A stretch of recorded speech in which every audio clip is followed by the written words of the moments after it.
ابھی شفق سوچ ہی رہی تھی کہ زارون آ کر مجھ سے غلطیوں کی معافی مانگ لے اور اپنی غلطی تسلیم کر لے تو میں اسے معاف کر کے اس کے ساتھ چلی جاؤں گی۔ دوسری طرف دیکھنے کو ملتا ہے کہ زارون اور عذرا خاتون شفق کی دل کی آواز سننے کے باوجود اس شفق کو لینے کے لیے اس کے گھر دوبارہ واپس سے چلے جاتے ہیں، جبکہ عذرا پہلے ہی سوچ رہی ہوتی ہے، ٹھان رہی ہوتی ہے کہ مل تو گئی ہے ہمیں شفق، لیکن وہ اب اس گھر میں دوبارہ آنا نہیں چاہتی۔ لیکن یہ اس کی غلط فہمی ہوتی ہے، شفق تو گھر میں آنے کے لیے راضی ہوتی ہے۔ پھر سے ماہم اپنی چالاکی کو آگے بڑھاتے ہوئے زارون سے کہنے لگتی ہے کہ زارون، زین کو تم ادھر لے آؤ، وہ تمہارا حق ہے، تمہارا بیٹا ہے، تمہیں اسے تسلیم کرنا چاہیے، زین کو تم دوبارہ سے اس گھر میں واپس لے آؤ۔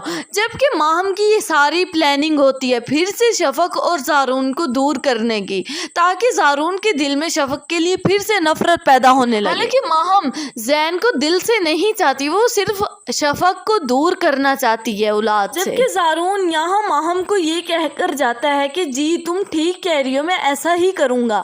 وہاں جا کر شفق کو کہنے لگتا ہے کہ شفق، زین نہیں رہ سکتا تمہارے بنا، تم پلیز مان جاؤ نا، میرے گھر آ جاؤ نا۔